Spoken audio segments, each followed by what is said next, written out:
Cuando Artigas se reintegra al sitio de Montevideo, allí llega la noticia de que finalmente empezó a reunirse la Asamblea Constituyente en Buenos Aires. Entonces allí Artigas encuentra un filón, un mecanismo por el cual puede poner en claro cuál es su proyecto político.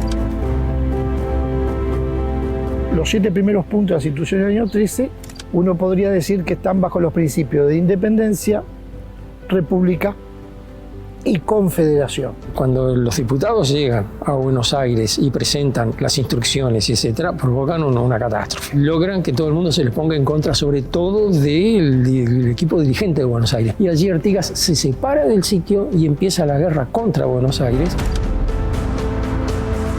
Esa etapa va a culminar con una gran batalla, más importante que la batalla de las piedras. La batalla de Guayabos, que la ganan los orientales, determinan la expulsión total de los porteños para siempre de la banda oriental.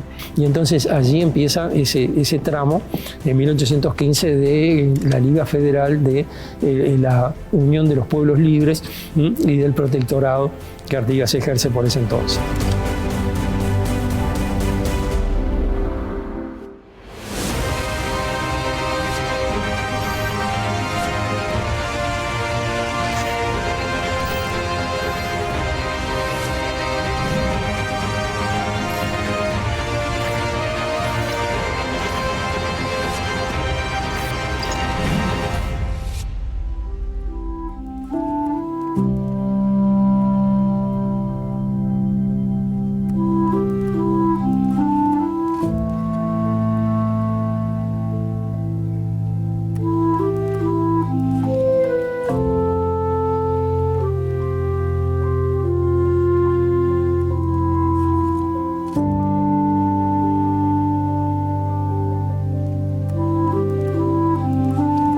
Yo recordaría lo que algún gran historiador, Tomby, decía con respecto a los grandes hombres, que para conocerlos en profundidad y valorarlos, bueno, no solamente hay que analizarlos en sus victorias, sino en sus derrotas. Esos años de derrota en Paraguay precisamente lo hacen más grande, por cómo vivió, más todavía que en su gloria, en su apogeo, en su derrota. Es un hombre a admirar por su coherencia, por su fidelidad, ¿no?, a lo que eran sus principios. Aquello que dijo en el Reglamento de Tierras de 1815, que los más pobres, los más infelices sean los más privilegiados. Y él después lo practicó sin imaginarse que con el curso de los años eso se iba a saber.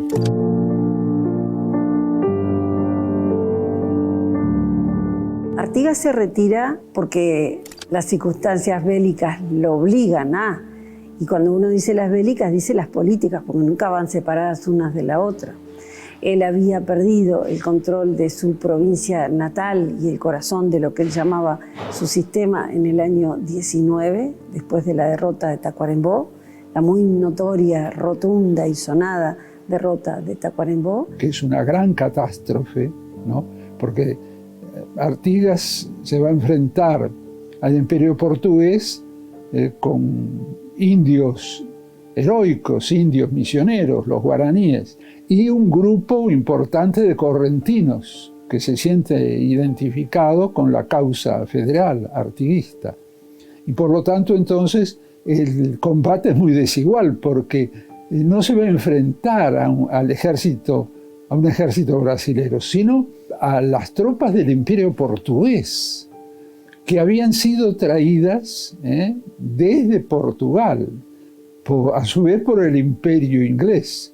Mudó a la corte y a todo el ejército. Tener una derrota significativa como fue la de Tacuarembó, perder su provincia y con su provincia perder el puesto alternativo que él podía ofrecer ante aquellas provincias que deseaban una solución 2, un plan B al puerto de Buenos Aires, y el puerto de Montevideo lo era. Entonces ya no tenía el puerto para ofrecer, ya no tenía su provincia natal para ofrecer, lo habían derrotado en ese territorio y lo habían derrotado nada menos que un enemigo gigantesco como era el portugués, el perfecto ejército y sumamente adiestrado ejército lusitano. Entonces era mucha derrota para ocultar. Y empieza a recibir las deserciones de los lugartenientes y de los jefes de las provincias que se hacen la pregunta que en algún momento a boca de jarro le hizo Ramírez, ¿no? Si usted perdió su provincia, ¿con qué derecho nosotros tenemos que sacrificarnos por defender la suya? Una cosa tan elemental y tan matemática como eso.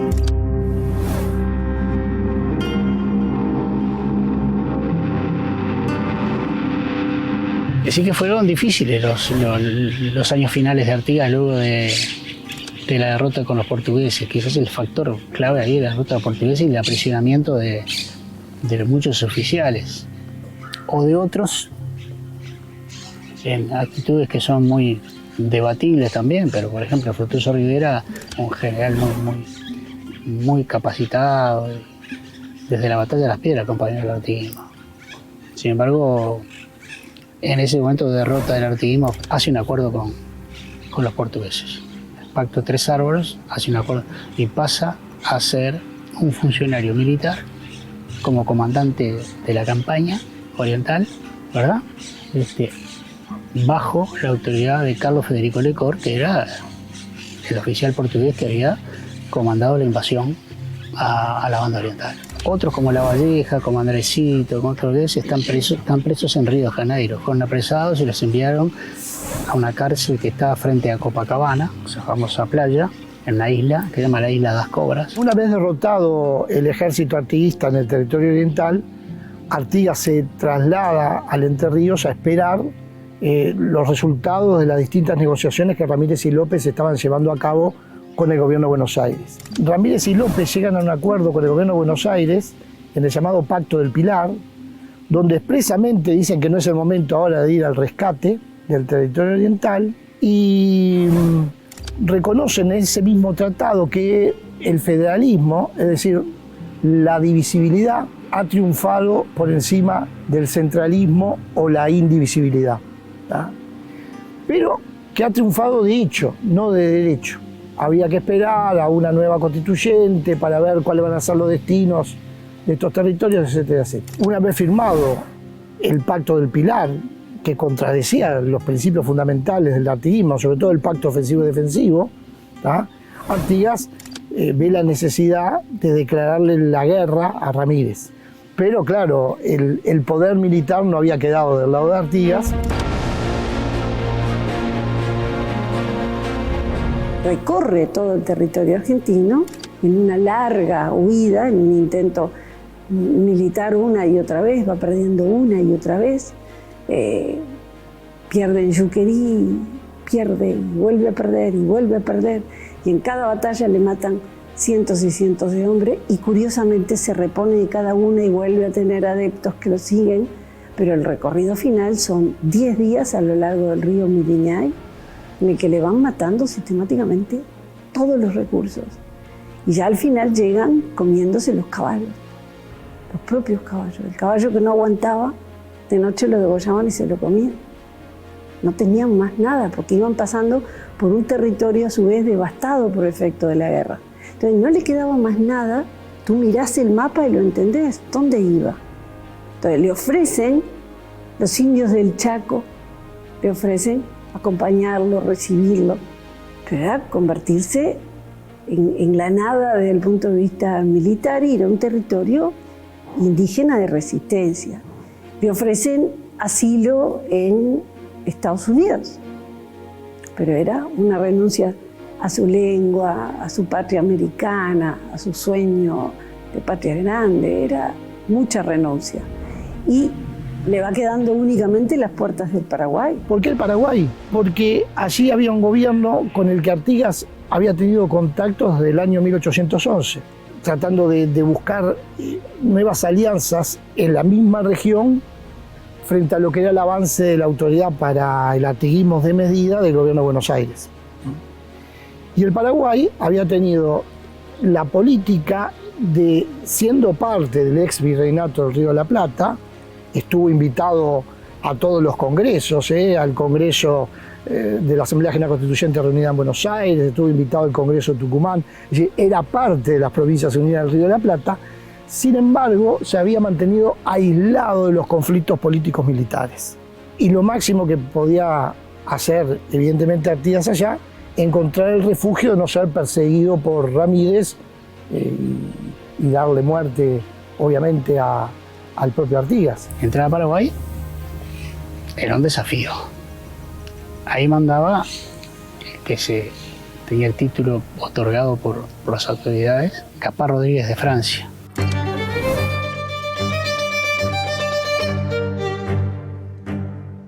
Caspar Rodríguez de Francia, el supremo del Paraguay, era quien en el proceso independentista que abarcó todo el antiguo virreinato, comandó los destinos del Paraguay y quedó de tal manera que quedó dueño de un poder absoluto como no lo tuvo nadie en la Junta de Buenos Aires y como no lo tuvo el propio Artigas, que siempre tuvo un territorio que se le resistió, que fue básicamente el de Montevideo, y algunos agentes que se le resistieron en el resto del territorio. No es el caso de Caspar Rodríguez de Francia, que vía militar y vía política supo, aunando ambas, supo tener un control completo del Paraguay, absoluto.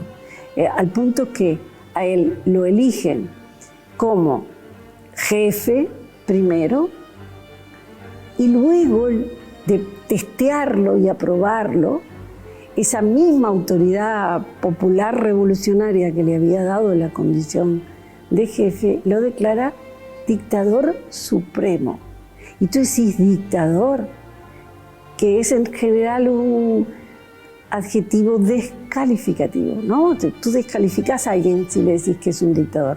Pero ellos lo toman, lo justifican con el sentido romano de la institución, como una institución que concentra el máximo del poder que una persona de manera unitaria puede concentrar. Y luego, supremo, o sea, es dictador supremo y es vitalicio. Lo fue mientras viviera. No había poder que le pudiera hacer sombra. Era famoso dentro del territorio paraguayo y fuera del mismo, dentro porque tenía una autoridad a la vez paternal y atemorizante, al punto que él hacía todos los días un recorrido a caballo por la ciudad de Asunción, y se dice en todas las crónicas de la época que la gente, cuando sentía que venía a caballo el dictador supremo, al grito de "Ya que caray, viene el señor", cerraba las persianas y se encerraban dentro de la casa. O sea, el miedo de verlo, el miedo de no desatar su ira por algún motivo. Pero a su vez contaban de él todas las magnificencias del mundo. Y fuera también decían, es un dictador terrible, chasques que mandaban con demandas, chasques que mandaban con cartas, no volvían nunca más, pasó varias veces. Esa autoridad absoluta, violenta si era el caso, pero a la vez paternal, que lo resolvía todo y que tenía una distancia cultural importante con su pueblo, era un hombre mucho más ilustrado. Ese es el "Ya que caray, el viene el señor", el supremo Caspar Rodríguez de Francia.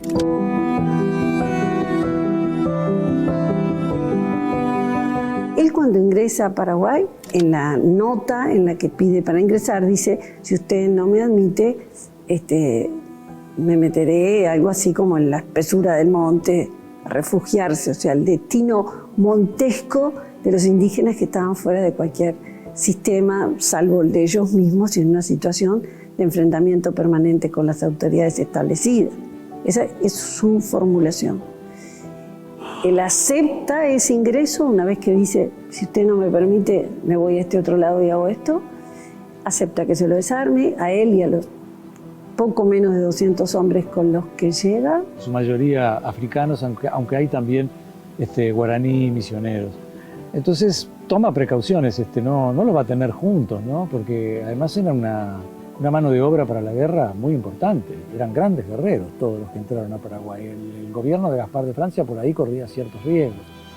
Entonces a los núcleos de las 200 personas que entran con él, los separa en 3 núcleos, en Iguazú, el Monte Grande, un monte enorme, medio como que los guetiza ahí, pueden trabajar, producir, y hacerse sus viviendas, qué sé yo, pero no pueden salir de ciertos límites, ¿no? Son predios grandes, muchas hectáreas para que vivan ahí. A Artigas los llevan a Asunción y a estos negros los ubican en un lugar que se llamaba Cambacuá, que todavía existe hoy, que traducido significa el agujero de los negros. Los negros que hoy viven en Cambacuá tienen unas raíces artiguistas potentes. La figura de Artigas para ellos es lo máximo. ¿Por qué? Porque su origen en Cambacuá tiene que ver con aquellos primeros negros que acompañaron a Artigas al entrar a aquel país. Poco después, estando en Asunción del Paraguay, el dictador Francia ubica a Artigas en el convento de Nuestra Señora de la Merced, de los padres mercedarios, y allí se le da una celda.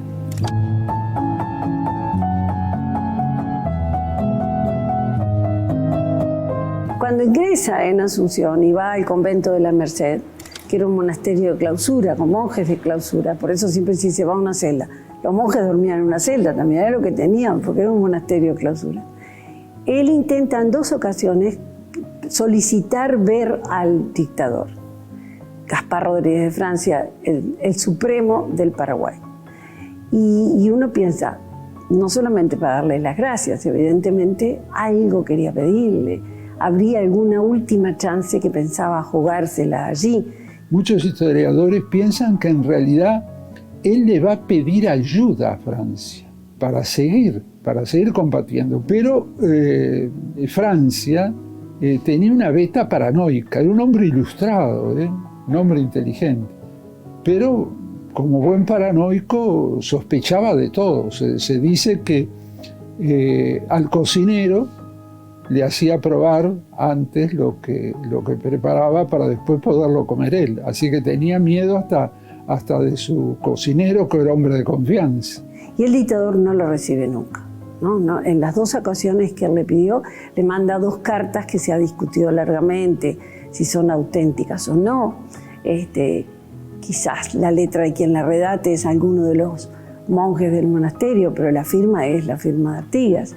Y él allí lo alaba, lo elogia y le pide por favor de verlo, le agradece profundamente haberlo recibido, haberle salvado la vida, y le agradece los regalos, porque el dictador Gaspar Rodríguez de Francia le enviaba todos los días a su secretario a preguntarle cómo estaba, le enviaba obsequios muy refinados, botas de cuero, adminículos para afeitarse, camisas, chaquetas largas, ropa que hacía mucho tiempo que no tenía.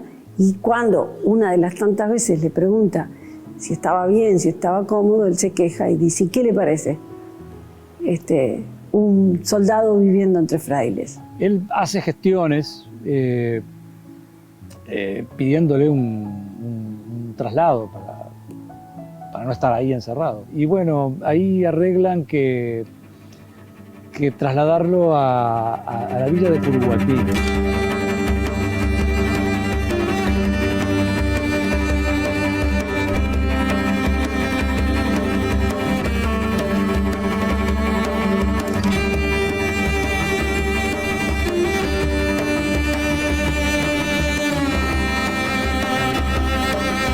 Artigas pasa en la aldea de Curuguatí, como dicen los paraguayos. Es una aldea yerbatera que vista desde hoy te puede parecer muy primitiva, muy austera, pero entonces era una aldea de gran movilidad económica yerbatera, con una salida al río que hace posible el traslado de toda esa cantidad de yerba que produce, pero es una aldea pequeña que está en un territorio fronterizo. Hasta el día de hoy tiene un gigantesco cuartel, hoy con todas las técnicas modernas y entonces un cuartel de época, y era y es un emplazamiento militar porque enfrente tienen a Brasil.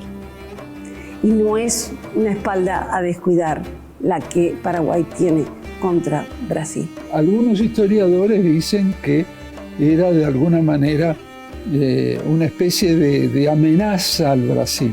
Es decir, Francia jugó esa estrategia, ¿no? Si miren que en cualquier momento se lo suelto a Artigas y sabemos que el imperio portugués le temía a Artigas, ¿no? Y con razón, ¿no?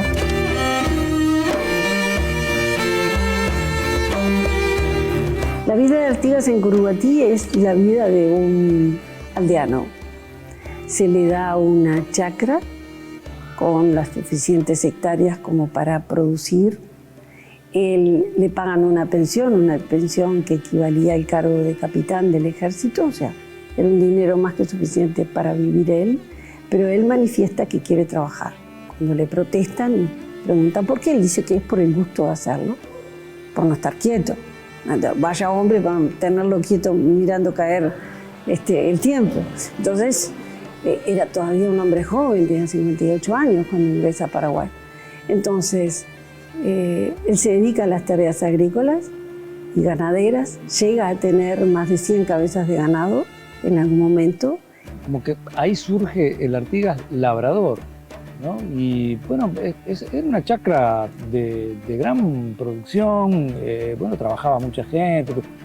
Hay una imagen extraña, ¿no? Que como que Artigas vivió solo y que solamente estuvo, imagínense qué ridículo, ¿no? 30 años viviendo solo, acompañado por un asistente, Encina, Joaquín de Encina, cuando, bueno, era una chacra muy grande y trabajaba mucha gente del pueblo en la misma, producía muchas cosas.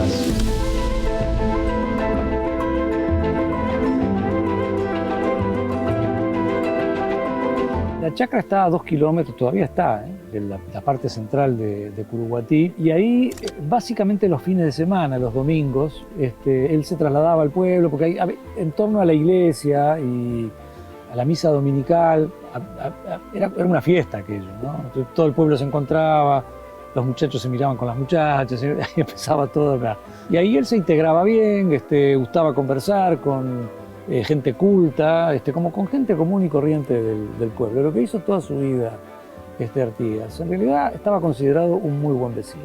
Y cumple de alguna manera una tarea de naturalmente lo que él era, es decir, caudillo conductor de la gente, así es el referente de ese pequeño poblado.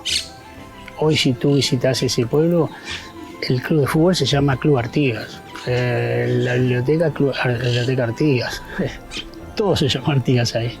Y la bandera de ese pueblo tiene los colores artiguistas, porque marcó, ¿verdad?, su presencia en ese lugar. Cuando Francia, en esa actitud ambigua que tuvo con Artigas, ¿no?, mezcla de temor y también yo diría que de admiración, le fijó una pensión, una buena pensión para la época.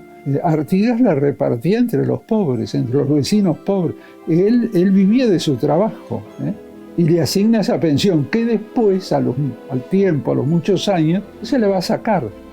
Porque dice que si la está repartiendo entre los pobres, no la necesita porque sobrevive con lo que planta, con lo que trabaja.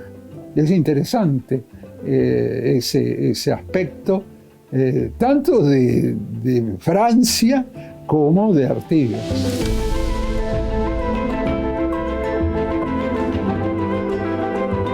Lo que sí encontré fue un documento muy lindo, grueso así, un expediente eclesiástico, un juicio a un cura.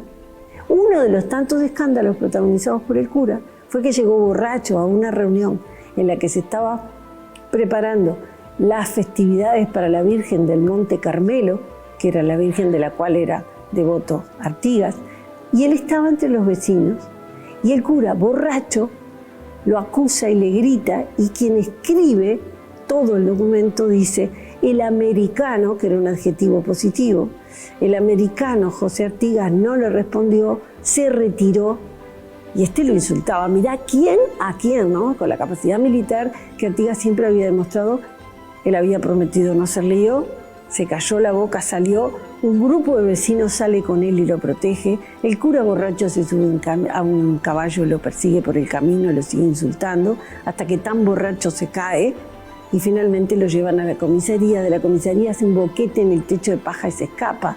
todo ese expediente maravilloso, a mí me encantó porque digo, míralo, está sentado en medio de una festividad religiosa, preparándola, tiene buena vecindad con sus amigos, conserva su fe, ha llegado, pero ya hay gente que le tiene simpatía y se retira de manera solidaria con él. Algo que caracteriza a José Artigas y lo distingue de todos los otros próceres de la época en América del Sur es justamente su preocupación por el más pobre, por el más humilde, por el más discriminado de aquella época, por aquel que estaba excluido. Lo más impactante, o una de las cosas más impactantes que yo me encontré, es que 4 meses después de que Artigas llega a Curuguatí, ya hay testimonios escritos de que los pobladores indígenas de aquella zona llamaban a Artigas el padre de los pobres, el padre de los indios. ¿Por qué? Porque la actitud de Artigas de solidaridad, de ayuda a los más necesitados, a los más pobres, acompañaba a la gente que estaba enferma, los iba a visitar, les daba medicamentos, daba parte de su sueldo, viviendo en una austeridad, en una vida de solidaridad que conecta con sus orígenes, con los padres franciscanos. En su casa, en la educación, la preocupación por los más pobres lo acompaña hasta el final de sus vidas. Y fíjense que estuvo 25 años viviendo en ese estilo de vida de solidaridad y ayuda a los más pobres, a los más necesitados. Y en algún otro momento, como al resto de la aldea, lo ataca una epidemia de garrapata. A toda la aldea lo ataca una epidemia de garrapata. El dictador, que presumía de saberlo casi todo y de leer francés e inglés, busca en sus libros y encuentra un remedio para la garrapata, que era hacer correr a los animales hasta que transpiraran y cayeran las garrapatas al suelo. Y pensaba que ya estaba solucionado. Pero la garrapata se reproduce, vuelve a subir, con lo cual murió cantidad de ganado sin que pudieran impedirlo. Y eso, más una seca muy fuerte, dejó sumido a todo Curuguatí en una crisis alimenticia, incluso bastante grande. No solo él había quedado pobre, sino todos los demás. La epidemia había provocado eso, porque lo que yo encontré fue un documento en donde las autoridades de Asunción decían: manden tantos kilos de trigo, manden tantas cabezas de ganado para Curuguatí, porque han quedado todos en situación de indefección, etcétera, etcétera. Él vive 25 años en Curuguatí y esto pasa en los 3, 4 últimos años. Cuando muere el dictador en el año 40, él está labrando la tierra. De hecho, cuando llegan a avisarle que el dictador murió, está sin camisa, con un arado, labrando la tierra, y cuando él ve llegar a los guardias, saca el sombrero y dice: tiene que haber muerto el dictador, porque si no, no me vendrían a molestar. Pues no lo habían molestado mientras el dictador vivió. Y ahí surge lo inaudito, lo insólito. Artigas va a ser puesto preso. Artigas lo ponen engrillado. Quiere decir que Artigas no había sido olvidado. En apariencia, por decreto, habría sido olvidado. Pero tanto el pueblo paraguayo como las autoridades lo tenían muy presente. Tenía 76 años ya, 76 años cuando lo ponen preso. Era tanto el respeto y la fama que tenía Artigas, que se decía que si Artigas pegaba simbólicamente 4 o 5 gritos, armaba un ejército de nuevo. Paraguayos que están en transición, muere Gaspar de León, ¿quién sigue en el gobierno? Mientras eso pase, vamos a tener controlado Artigas, porque puede armarse un frente de guerra allí. ¿Contra quién? ¿Contra los portugueses? ¿Contra Buenos Aires? Cosa que la dirigencia paraguaya no quiere de ninguna manera, porque con cualquiera de esos dos rivales es para una guerra compleja y larga. Las soluciones políticas que encuentran en un vacío, yo te diría, en un infantilismo político, porque hacía 25 años que nadie tenía poder para nada que no fuera el dictador. Es decir, cuáles son los enemigos que podemos tener. Y ahí recurren a viejos papeles y documentos, y en un juicio abierto todavía contra un espía que venía a matar al dictador Francia y que en su momento, año 18, 17, había sido alguien que se había puesto de acuerdo con el poderoso en esa época todavía Artigas. En un momento determinado, cuando Artigas se está organizando la Liga Federal, le pide a Paraguay que se incorpore a las fuerzas antagónicas a Buenos Aires. Y Francia se niega. Hay un plan secreto de un oficial, un caudillo paraguayo, que coincide con Artigas en armar el asesinato de Francia. Con eso iba a quedar la puerta libre para poder incorporar a Paraguay. Pero Francia descubre el plan, lo fusila a este oficial, a Yegros, y sabe que Artigas es el cómplice. Entonces, lo estaban enjuiciando y en esos papeles tiraban sobre él una sombra que nunca el dictador la hizo sentir como tal, lo dejó vivir tranquilo.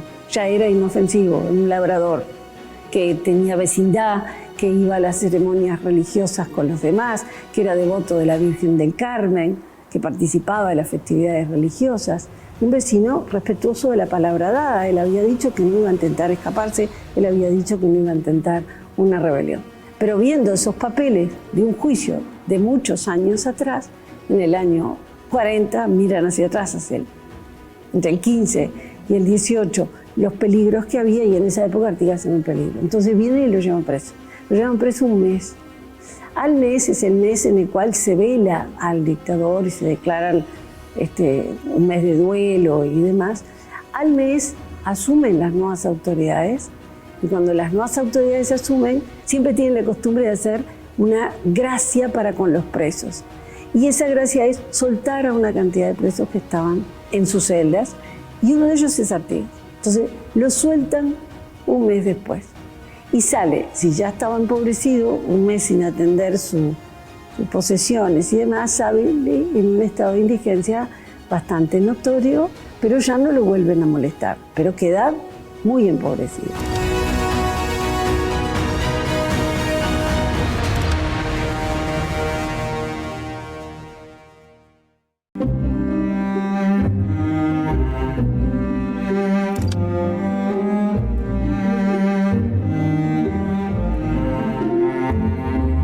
Ancina, antes que nada, en pocas palabras, fue el asistente, el hombre de confianza de nuestro máximo prócer, José Artigas. De Ancina, los historiadores sabemos poco, pero sabemos algo fundamental, que no fue un simple cebador de mate. La primera referencia a Ancina es del 1 de julio de 1846 en el diario El Constitucional, que dirigía Isidoro de María.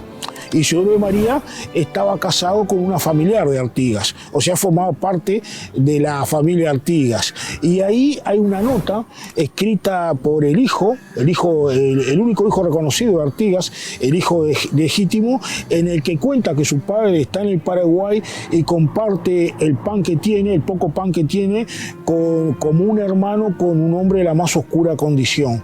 Esa es la primera referencia que tenemos de Ancina. Después, en 1860, Isidoro de María, cuando era cónsul en Gualeguaychú, en Entre Ríos, publica la biografía del brigadier general José Artigas, el fundador de la Nacionalidad Oriental.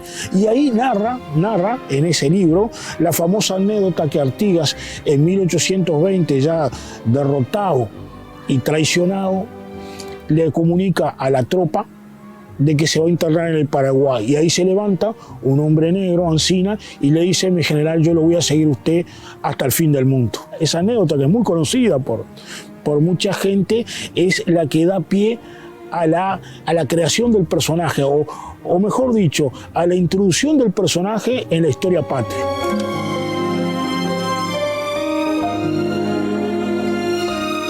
Los documentos muchas veces con el tema del nombre llaman a la confusión. A veces aparece el Encinas con C, a veces aparece con Z, otras veces se le llama Ancina. Ahí viene la confusión. En realidad, los historiadores tratamos de mencionar el nombre que es más común, el de Ancina, ¿no?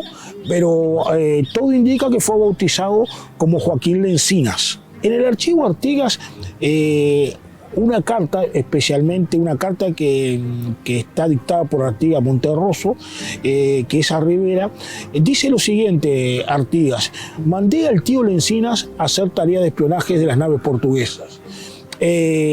O sea que ahí vemos varias cosas. Una, Artigas le da la denominación de tío. ¿Qué es el tío?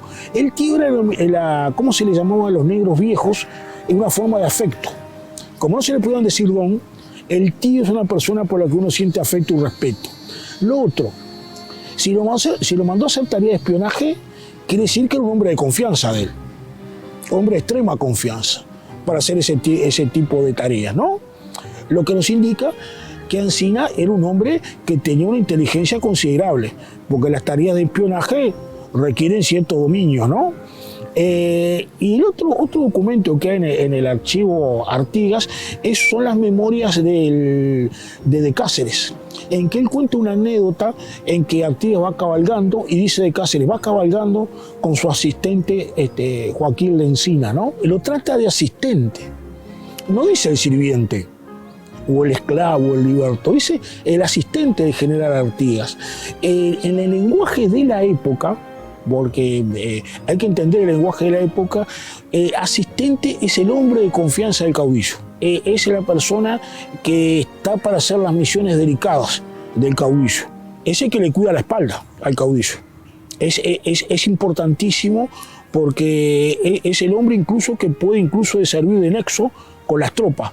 O sea, muy probablemente Ancina le servía de nexo con los libertos, con las tropas de libertos que comandaba.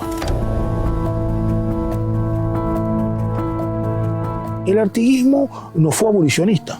Es importante entender eso.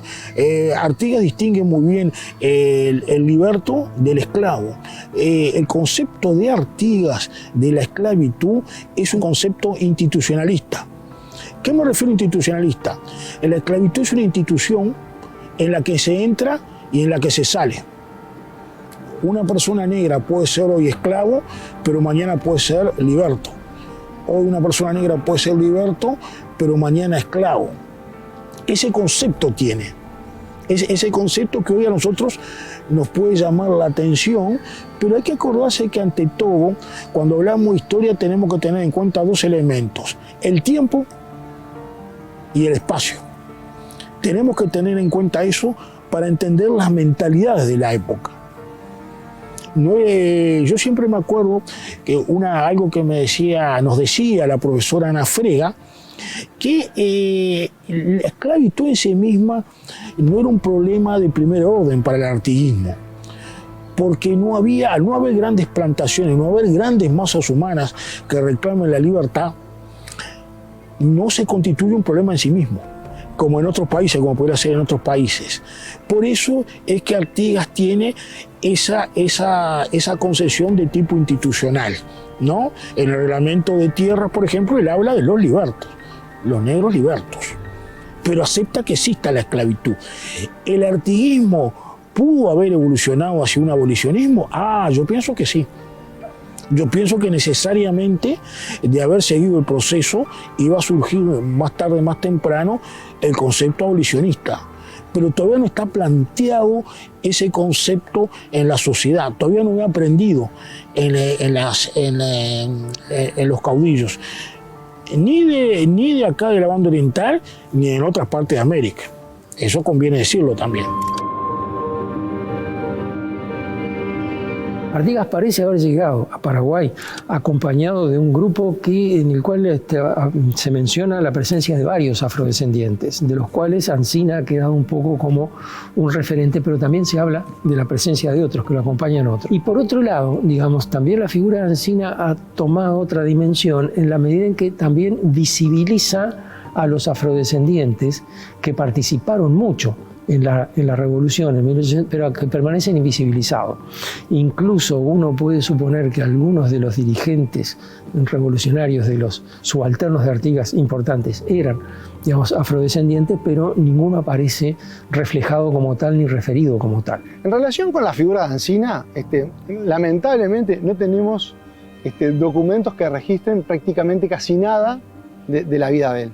E inclusive todos los documentos que tenemos sobre Ancina, siempre existe otro documento que te puede dar otra contracara. Entonces, en ese camino de escribir la historia, mucha gente se ha abocado a juntar anécdotas y traer y llevar, y en realidad, cuando uno empieza a desglosar esos documentos, primero es que no se pueden asociar a una sola persona. O sea, el Ancina que estaba en 1811 en Montevideo no lo podemos relacionar con el Ancina del año 18 ni con el Ancina en Paraguay. ¿Podía o no haber sido el mismo? Yo pienso que fueron diferentes Ancinas, porque cuando empezamos también a bajar el documento, no es que decía Ancina, decía tío Lencina, esto, lo otro, o sea, no se puede seguir un rastreo de la figura de Ancina. Creo que la figura de Ancina, no sé si será históricamente real, pero sí materializa toda esa masa, digamos, nunca mostrada específicamente de afrodescendientes, digamos, de subalternos que acompañaban a Artigas, a subalternos sociales que acompañaban a Artigas y que en definitiva terminaron peleando a la par de él. Me parece justo, digamos, que por lo menos se mencione a un afrodescendiente en condición de tal por tantos otros que quedaron tirados en el campo y de los cuales nadie recuerda ni siquiera el nombre.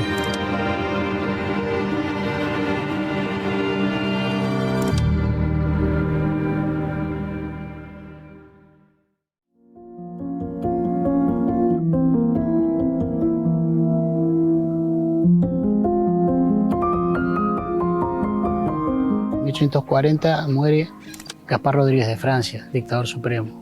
Y luego, ¿quién queda en la sucesión del cargo de gobierno de Paraguay? Luego de una serie de interreños allí, hay un triunvirato, etc. Bueno, finalmente el que queda es Carlos Antonio López, que admiraba a Artigas. Carlos Antonio López admiraba y lo respetaba profundamente a Artigas. Cuando López comienza a ver dónde está Artigas y a preguntar por él, le dicen que está en extrema indigencia. Él manda 25 pesos. Gauto lo manda a llamar, el jefe político de Curuguatí lo manda a llamar. Y en la carta de regreso, en la que da cuenta de lo que hizo con los 25 pesos, Gauto le cuenta a las autoridades y le cuenta a López, había que ver la alegría que le dio la plata que usted le mandó, lo agradecido que está. Y me dijo que yo conservara ese dinero conmigo y que le diera, solo iba a llevar 1 peso para comprarse comida, de los 25. Entonces, es la imagen de un hombre que agradece la ayuda recibida, que está muy necesitado de cosas, que se lleva 1 peso para comprar comida.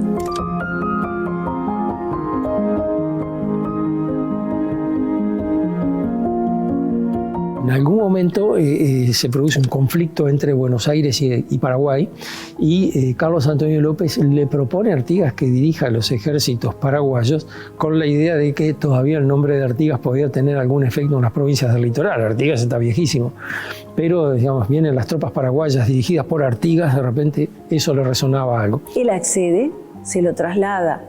Juan Viejo ya tiene 80 largos años, se lo traslada desde Curuguatí hasta Asunción y ahí él se encuentra con el presidente López a puertas cerradas. No sabemos qué se dijeron, pero de las resultas de que López lo ve y lo que ve enfrente es un anciano desdentado, encorvado, agradecido, lúcido, pero ya no es alguien para comandar Fuerzas Armadas.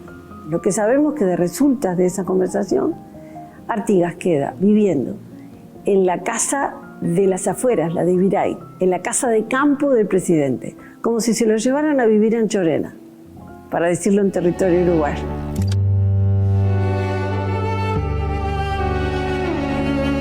Y allí lo va a tratar muy bien, incluso le va a edificar una casita modesta, pero en definitiva una cómoda casa, donde Artigas va a vivir los últimos 5 años. Los 5 últimos años de Artigas son vividos de modo, diríamos así, cercano a Asunción, conversando mucho gustaba mucho Carlos Antonio López de conversar con él. A López le interesaba muchísimo esa conversación porque López estaba escribiendo para la prensa de Asunción la reconstrucción de los años de independencia y de la figura de Gaspar Rodríguez de Francia. Y ese anciano era un actor de primer orden de aquellos años. Entonces lo lleva, lo entrevista, lo atiende bien, le manda a hacer ropa. Comenzó a ir al barbero que atendía, un señor de apellido Rodríguez, que luego dejó su testimonio histórico.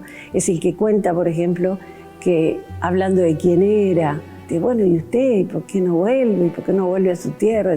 Y la frase de él, que la repitió después el barbero y peluquero Rodríguez, fue: déjeme aquí, yo soy un hombre muerto.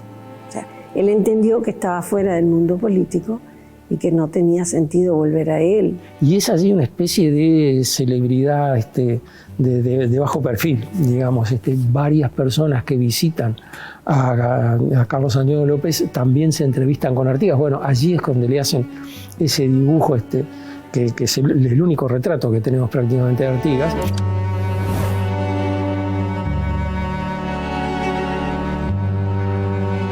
Una figura francesa que se llama de Mercey, yo diría en francés, que lo va a visitar y hace un retrato a lápiz de Francia y de Artigas.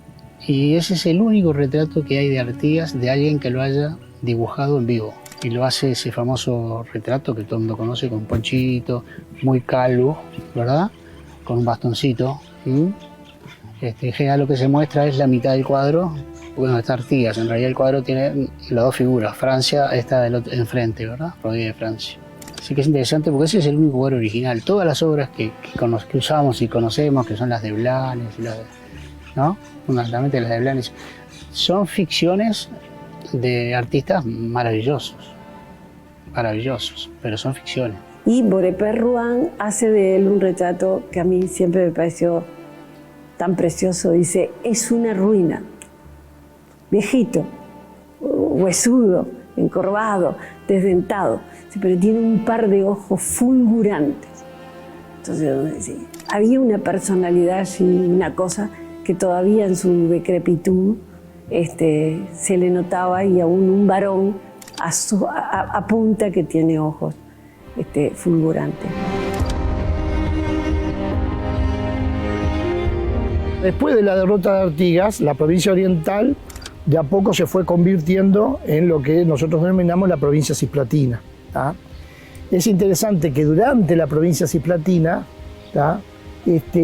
se fue dudando muchas veces en cuál iba a ser el futuro de esa provincia, si iba a continuar adherida a Portugal, si iba a pasar a ser parte del Brasil cuando el Brasil se independiza del Portugal, si iba a volver a su vieja alianza que era con las provincias argentinas. Es decir, durante todo ese periodo de la provincia cisplatina, probablemente en la cabeza de distintas personas estuvieron distintos trayectos y distintos proyectos. A esa indefinición hubiera sido imposible que Artigas volviera. Lo que sí, uno podría decir que hay un artiguismo sin Artigas. Es decir, aquellos que habían combatido durante el artiguismo, aquellos que quedaron hasta último momento, que generalmente eran los más humildes y los menos poderosos. Bueno, ¿cuál de los trayectos van a seguir durante todo ese tiempo? Y hay algunos informes diplomáticos muy interesantes por parte, sobre todo de la Cancillería inglesa, en el que define a estos ex-artiguistas como aquellos que siempre han vivido sin patria y sin ley, sin orden y sin ley, y que su vida es totalmente independiente, y que cada vez que ellos gobiernan es el teatro de la anarquía, el momento del desorden. Para mucha gente culta de la época, la gente letrada, ¿no? Gente letrada, Artigas era un caudillo bárbaro. ¿Quiénes siguen a Artigas mayoritariamente? Los paisanos pobres, los negros y los indios. Es un hombre que representa la barbarie. Es un hombre que es el que acobilla la chusma. Esa chusma analfabeta, ¿no? Esa chusma iletrada, analfabeta y extremadamente violenta, ¿no? Puede ser que haya es muy probable, un artiguismo sin Artigas que se ha ido transformando en ese recorrido histórico de la Cisplatina.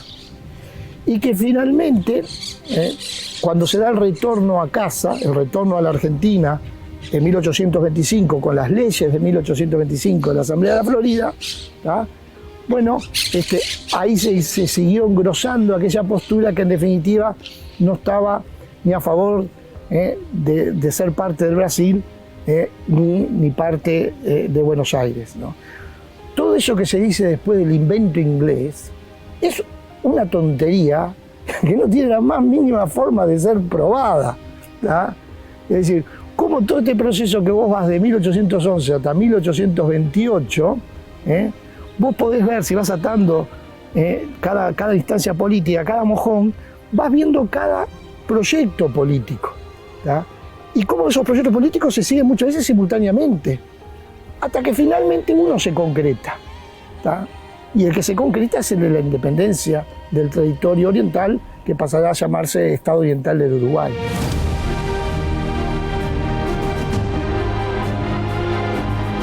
No tiene contacto con el gobierno de Montevideo después de la independencia, no parece.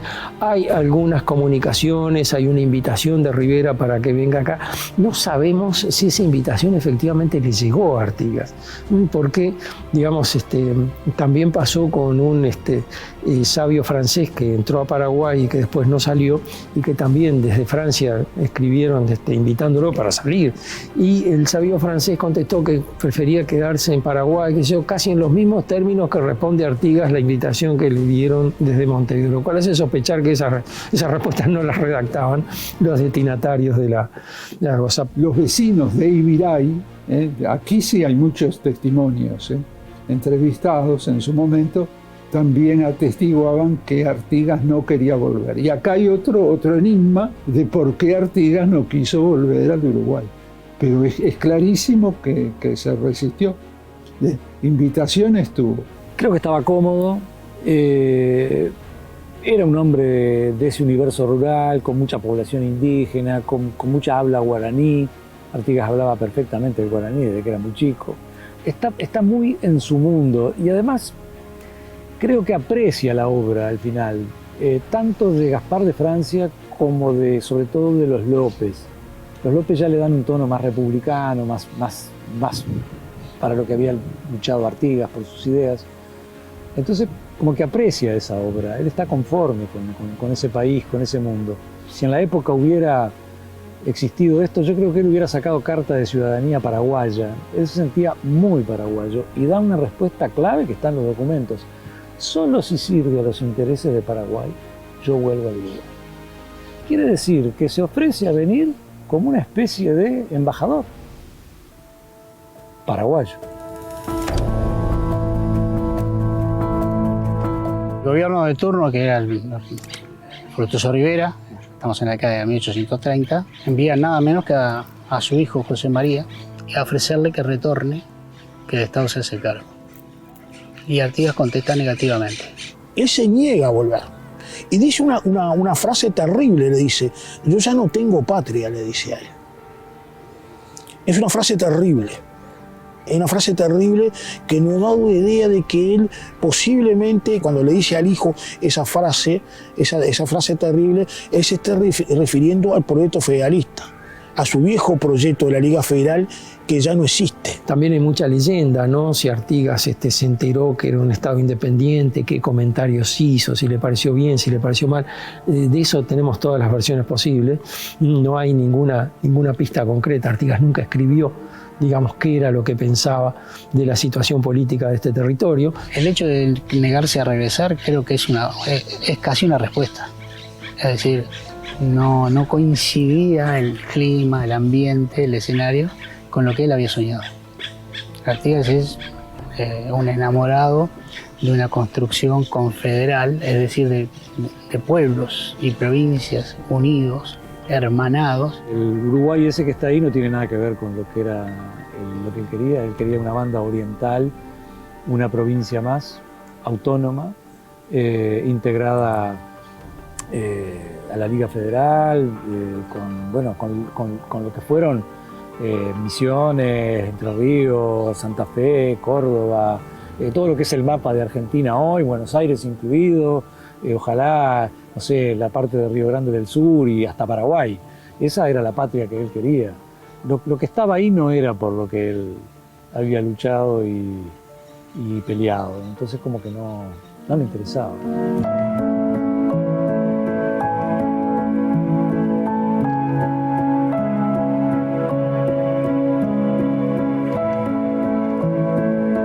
A mí me fue grato encontrarlo en esas distintas etapas y encontrar las cosas que decían que lo emocionaban. Él podía decir soy un hombre muerto y podía, como hizo en algún momento en conversaciones con el general Paz y con quien lo acompañaba, Cáceres en definitiva, que es el que luego cuenta las memorias del coronel Cáceres, son espectaculares al respecto. Cáceres había sido su enemigo, se había pasado en algún momento con Ramírez, lo había perseguido por el Miriñay, y se sientan juntos dos viejos a evocar los tiempos pasados. Entonces yo me imaginaba dos viejos, después de haberse enfrentado, haber sido soldado de él primero y después haberlo enfrentado, recordando tiempos idos con la serenidad del no te cobro cuentas pasadas y converso sobre esto. Entonces todo eso me parece muy lindo. Y me permitió a mí personalmente reconstruir un retiro verosímil y explicable de Artigas, con muchísimas zonas de misterio.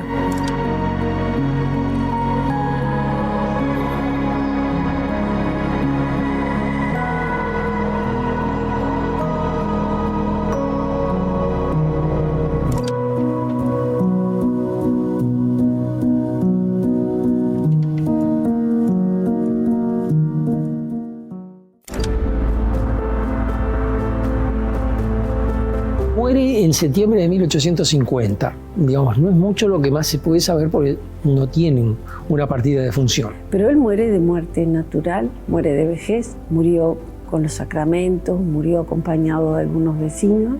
Lo llevan muerto en una carreta bamboleante, ¿no? Y lo entierran con 4 o 5 personas. Gran parte de los que estaban construyendo el Uruguay eran enemigos o pensaban mal de Artigas. Entonces obviamente que esos primeros años empezó a cundir toda la leyenda negra. Creo que Artigas tomó peso en 1910.